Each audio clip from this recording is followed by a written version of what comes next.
हमारे गांव के जुटे हुए ग्रामीण जनता, बच्चे और बच्चियां, बड़ी हर्ष की बात है कि हम लोग इस मंच पर उपस्थित हैं और चाहेंगे कि भविष्य में भी उपस्थित रहें, क्योंकि यह मंच बहुत कुछ दे चुका है और ये सांस्कृतिक विरासत है।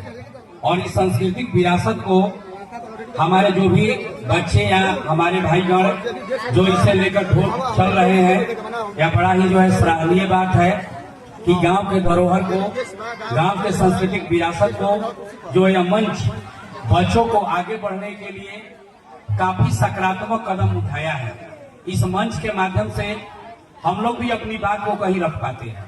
तो यह मंच वह है जो बच्चों में झिझक को दूर करता है और अपने ग्रामीण जो संस्कृति है, जो आपसी भाईचारा है, जो आपसी प्रेम मोहब्बत है, उसको बरकरार रखता है। तो इस सांस्कृतिक कार्यक्रम के माध्यम से हम लोग एकजुटता का, एक भाईचारा का, एक शैक्षणिक स्नेह का जो हम लोग एक पाठ देते हैं, वो वास्तव में सराहनीय कदम है। हमारे जो भी इसमें सदस्यगण भाग लिए हैं या इसको आगे ले जा रहे हैं, चंदा देने वाले भी हमारे गांव का जो विरासत है इसे लगातार लेते चल रहे हैं, इसके लिए हम साधुवाद देंगे। और खास करके अपने बच्चों और बच्चियों को हम यह साधुवाद देंगे कि आप प्रयास करें, आप आगे बढ़ने का प्रयास करें।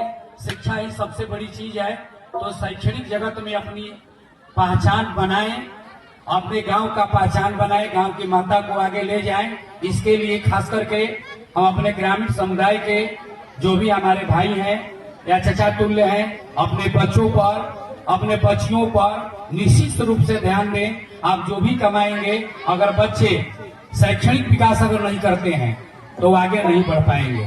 तो बच्चों में हौसला भरें, बच्चों में बुलंदी भरें और बच्चे भी आगे बढ़ने का प्रयास करें। आपके पास समय बहुत काफी है। हम लोग अक्सर ये खास करके दो शब्द रखना चाहेंगे कि हम लोग यह कहते हैं कि समय नहीं है, समय नहीं है।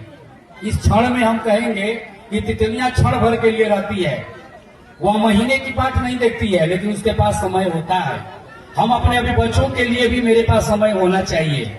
हम जो भी काम करते हैं, अगर थोड़ा समय बचे तो संध्या के समय या सुबह के समय आप निश्चित रूप से अपने बच्चों के शैक्षणिक जगत पर ध्यान दें, उसे बैठाएं, उसे शैक्षणिक माहौल दें और तभी जो है हम आगे बढ़ सकते हैं। हमारा परिवार, हमारा गांव आगे बढ़ सकता है। इसके लिए हम चाहेंगे, निवेदन करेंगे कि आप अपने बच्चों और बच्चियों पर निश्चित रूप से ध्यान दें ताकि वह अपने गांव समाज में आगे बढ़ने का प्रयास करें, शैक्षणिक माहौल मिले।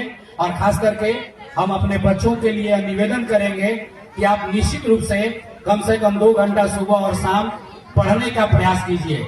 कोई समस्या मत आने दीजिए। अगर समस्या का समाधान नहीं है तो स्वयं एक समस्या है। बहुत बड़े विचारकों का विचार है कि कोई समस्या मत बनने दीजिए, समस्या का समाधान निकालिए। अगर समस्या का समाधान निकालते हैं तो आप निश्चित रूप से आगे बढ़ेंगे। तो आप समस्या के घेरे में मत बनिए, बल्कि समस्या को अपने ऊपर हावी मत होने दीजिए।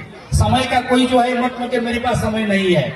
हम समझते हैं कि आपको आगे बढ़ने के लिए आपके पास काफी समय है। आप बुलंदी के साथ आगे बढ़ने का प्रयास कीजिए, अपना मंजिल चयन कीजिए। आप स्वप्न देखिए, सकारात्मक स्वप्न देखिए। खास करके हमारे बच्चे कि हम निश्चित कुछ बनने वाले हैं, हम आगे बन रहे हैं और हमारे अभिभावक भी यह स्वप्न देखें कि हमारा बच्चा आगे जाएगा। कोई यह नकारात्मक स्वप्न न देखे कि पढ़ लिख कर होगा क्या। कभी कभी लोग सुनते हैं, अरे नौकरी क्या है, पढ़ लिख कर होगा क्या। तो पढ़ लिखने का उद्देश्य एकमात्र नौकरी ही नहीं है, बल्कि देश का एक महान नागरिक बनना भी एक महान चीज बनता है।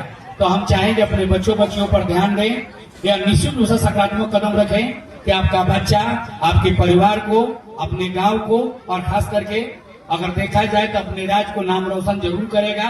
हम स्वप्न देखें कि हमारे बच्चे आगे जा रहे हैं और इसके लिए सही दिशा निर्देश दें। धन्यवाद।